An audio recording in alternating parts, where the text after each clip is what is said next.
Chapter 6. Billy woke up to the pain and the smell of burning synthetics.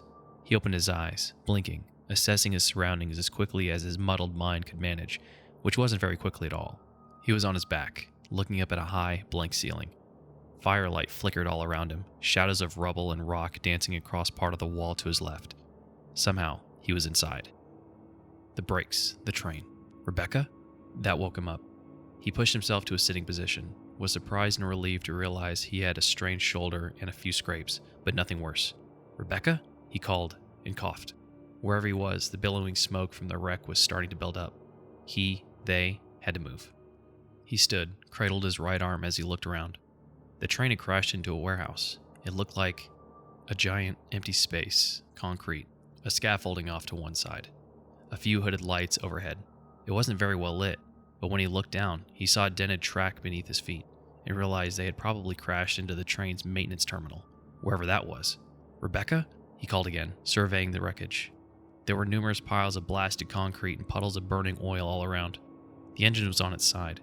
The other cars were piled up behind it, blocking what had to be a monstrous hole in the wall. He had no idea where to look for the young S.T.A.R.S member. As soon as he'd activated the rear brakes, he had started running back towards the front. He must have been thrown from the back passenger car. Ugh. A slumped shadow stirred near a pile of smoking rock. Rebecca! He stumbled forward, hoping she was all right. She had sounded panicked when she called, when he hadn't answered, but he'd been too busy punching buttons to talk. Now he was sorry. She was just a kid after all, and he had been scared shitless. I should have reassured her. Something. He reached the crumpled, battered body, started to kneel beside her. She was face down, her clothes shredded. Billy? Billy turned, saw Rebecca walking toward him, her 9mm in hand. She had a trickle of blood seeping from her hairline, but appeared to be in good shape otherwise. And the person in front of him rolled over, moaning again, reaching one bloody hand up to grasp at his face. Rotting fingers trailed across his cheek. Gah! What a worthless cry of disgust. He reeled back, fell on the floor. He couldn't tell if this slow-moving creature was male or female. So much of its face and body had been damaged, either by the disease or from the crash. It crawled to its knees, turning its disfigured face towards Billy. Its mouth hung open, and blood-tinted drool poured from between his broken teeth as it reached for him again. Get clear, Rebecca said, and he was only too glad to comply. Scrambling backward on his hands, the loose handcuffs digging painfully into the flesh of his left palm, pushing with his feet. She aimed and fired twice, both rounds finding the once human's already fractured skull, ending what was left of its life. It settled to the concrete with a sound almost like a sigh. Billy stood up, and they both spent a few tense seconds scanning the wreckage for any other bodies. If there were more, they were hidden.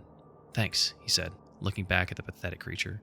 She'd spared it further suffering, at least. And with 2 clean headshots, he was surprised and not a little impressed at her level of skill. Are you okay? Yeah, I've got a killer headache, but that's all. My second crash of the day, too. Really? Billy asked. What was the first? She smiled, started to speak, then abruptly stopped, her expression turning cool, and Billy felt a pang of real unhappiness. She'd obviously remembered who she was talking to. In spite of everything, she still thought he was a mass murderer. It's not important, she said. Come on, we should get out of here before the smoke gets any worse. They both still had their radios, and spent a moment looking for his gun, finding it half hidden by a crushed concrete block not far from where he'd woken up. The shotgun was history. Neither of them suggested searching the train for it. The small fires were dying out, but the thick layer of black smoke that hovered at the ceiling was growing by the minute. They moved around the vast room, finding only a single door some 20 meters from the wrecked engine and very little else. Billy hoped it led to fresh air, to freedom for himself and safety for the girl. Standing at the door, she looked back at the smoldering crash, felt one corner of his mouth curve up. Well, at least we managed to stop the train, he said. Rebecca nodded, her smile weak but game. We managed, she replied. They turned back to the door. Taking a deep breath, Billy reached out and turned the handle, pushing it open. It was surreal, watching the train crash into the basement of the training facility on a screen, hearing the dull thunder of the crash and a beat later. They felt it too, a very faint rumble in the walls all around them. In seconds, the camera lens was obscured by smoke. We should get out of here now, Birkin said, pacing behind Wesker's chair. He wasn't worried about the fire. The old terminal was practically made out of cement, but a train crash was hard to miss. And not every cop and fireman in the vicinity was on Umbrella's payroll. The facility was isolated, but it would only take a phone call from one concerned citizen and Umbrella's bioweapons work would be exposed. Wesker didn't even seem to be listening. He tapped at the monitor controls, shifting camera perspectives through other parts of the facility, searching for something. He'd barely said a word since the final transmission from the cleanup crew. "Are you listening to me?" Birkin asked. Not for the first time in the past few minutes. He was tense, and Wesker's cavalier attitude wasn't helping. "I hear you, William," Wesker said, still watching the screens. "If you want to leave, leave." "Well, aren't you coming?" "Oh, in a while," he answered, his tone calm and even. "I just want to check on a few things." "Like what?" "I'd say the train is pretty much cleaned up. That's why we came, isn't it?" Wesker didn't answer, only kept watching the screens. Birkin's hands clenched into fists. God, the man can be insufferable. That was the problem with sociopaths. The inability to empathize tended to make them completely self-centered. "I've got work to do," Birkin thought, looking towards the door. Work, a family. He wasn't going to wait around for Joe Firefighter to come knocking, looking for an explanation as to why there were zombies wandering around the crash site. "Ah, there we are," Wesker said, thumbing a key beneath one of the screens. It was the main lobby of the facility, built to welcome execs and grunts alike into the less than legal world of a white umbrella. And as they watched, a hand came up through the floor, pushing aside a square cover. "That's the old access tunnel. Leads from the terminal." Birkin leaned forward, curious in spite of himself. A man with an elaborate tattoo on one arm crawled out of the dark square in the northwest corner of the room, followed by a small woman in a S.T.A.R.S uniform. A girl, really. Both carried handguns, and looked around the finely decorated lobby with expressions Birkin couldn't read from the small screen. "Who on earth are those people?" he asked. "The girl is a S.T.A.R.S rookie, B-team," Wesker said. "No one of consequence. The man I don't recognize." "Do you think... were they on the train?" "Had to have been," Wesker said. Birkin felt a new surge of panic.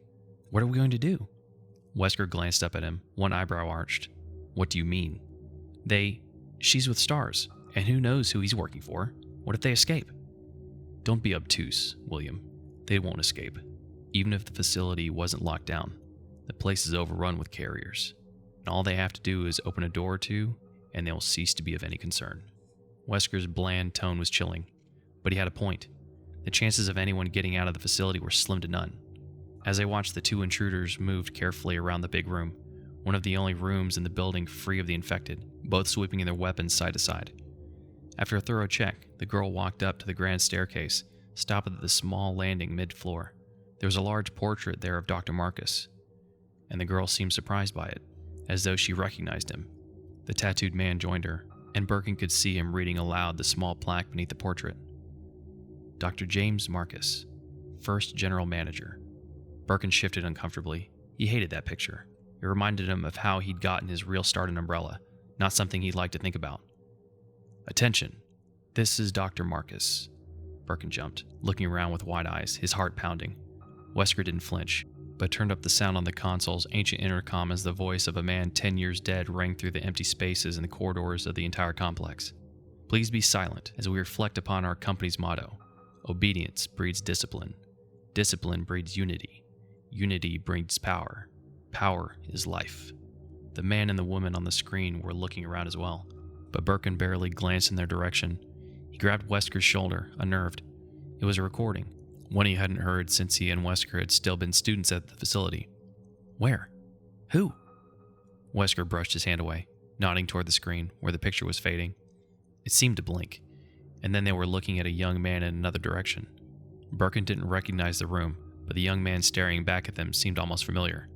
He had long hair and dark eyes, was probably in his early 20s, and he had a sharp, cruel smile, as thin and cutting as a steel blade. "Who are you?" Wesker asked. Surely not expecting an answer, there was no audio set up. The young man laughed, the sound pouring out of the intercom like dark silk. It wasn't possible. He didn't wear a headset, wasn't near any part of the comm system, but they could hear him clearly nonetheless. "It was I who scattered the T-virus in the mansion," he said, his voice cold. His smile sharpened. "Needless to say, I contaminated the train, too." "What?" Birkin blurted. "Why?" The young man's cold voice seemed to deepen. "Revenge. On Umbrella." He turned away from the camera, raising his arms to the shadows. Birkin and Wesker both leaned in, trying to see what he was doing, but they could only see the movement in the darkness, hear something like water. The young man turned back to look at them, his smile ever sharper, and from out of the shadows, behind him, stepped a tall, distinguished man in a suit and tie, his white hair slicked back, his features lined with age but powerful, commanding. It was the same face that graced the portrait in the lobby. "Dr. Marcus?" Birkin gasped. 10 years ago, Dr. Marcus was murdered by Umbrella, the young man said, his voice almost a snarl. And you helped them, didn't you? He laughed again, that dark and silken laugh, a laugh that promised no mercy as Birkin and Wesker stared, stunned into silence by the visible, living presence of a man they'd watched die a decade earlier. The young man sang, and the many, his children, turned the camera away, manipulated the controls that allowed his voice to travel. He'd said all he intended, at least for the moment. There was much to do, many choices to consider. Things were unfolding, always unfolding in new directions. He sang a slower song, and the image and body of Marcus collapsed, reverting to the children. They gathered at his feet, coursed up and over his body, stroking him, adoring him, waiting for him to decide what was next. There was no plan. Beyond Umbrella's destruction, he had and would continue to employ whatever means came to hand. The virus, the many, the false images that the many were capable of creating, like Marcus. He had been for Albert and William's benefit, had undoubtedly left them afraid and confused. The young man smiled. How fortuitous that they of all people would be witness to the downfall. With luck, he would have the opportunity to see them expire, to stand by as they once stood by, pitilessly watching their mentor in his last struggling moments. Though their deaths were meaningless in the grander picture, what matters was that Umbrella would soon be no more. He considered the man and woman from the train, how he might use them now as they entered the complex. His first inclination had been to kill them, to keep them from interfering, but that seemed a waste. After all, wasn't Umbrella now their enemy too? They would fight for their lives, fight to be free, and if they succeeded, they would draw immediate attention to the disaster, what he had always seemed as the cross atop Umbrella's grave, destroying their laboratories, killing their employees. They could always build new labs, hire new people. Once the spotlight of the international press turned toward Umbrella, however, their ruin would be complete, and the world would finally know his name. The facility had been locked down, of course. It had been designed with almost as many door puzzles and concealed passages as Trevor's mansion, built a decade earlier. Oswald Spencer, one of Umbrella's co-founders, had been obsessed with spy movies and books, and as paranoid as any megalomaniac, which made for an extremely secure lockdown. There were hidden keys, doors that wouldn't open without missing pieces, even a room or two designed to trap unwary intruders. It wouldn't be easy for anyone to escape, but there were other false men seated throughout the complex, men created by the many, each prepared to infect any and all who came near. They had helped spread the virus in the first place. He could use them now to open the training facility, to collect keys and unlock doors, to ensure that the man and woman could at least have a chance to survive. It was a slight chance. The false men weren't the only virus carriers roaming the halls, but they had already proven themselves to be more resilient than most. The young man laughed, thinking of Albert and William, wondering what they were thinking. James Marcus's brightest students, working damage control for Umbrella. After all these years, it was an irony beyond measure. The children cooed, covering him, delighted in his laughter, and sang their own sweet song. A song of chaos and interdependence as their cool, slick bodies, filled with the blood of his enemies, merged and enveloped him. Breeds power. Power is life. The powerful voice faded, the great hall falling silent once more. It had to be a recording or something. It didn't sound live, but someone had turned it on, and she thought she had an idea of who. She turned her attention back to the portrait of Dr. Marcus and felt a shiver run down her spine. Well, that was creepy, Billy said. Not as creepy as seeing him on the train, Rebecca said, nodding at the portrait, made out of slime bugs. Maybe it's another stage of the disease or something, Billy said. Rebecca nodded, though she doubted it. The zombie-like people they'd seen on the train and the man in the dining car, who appeared to be one James Marcus, didn't have the same symptoms. Or maybe the leeches infect some people and, I don't know, take other people over, she said. Yeah, Billy said.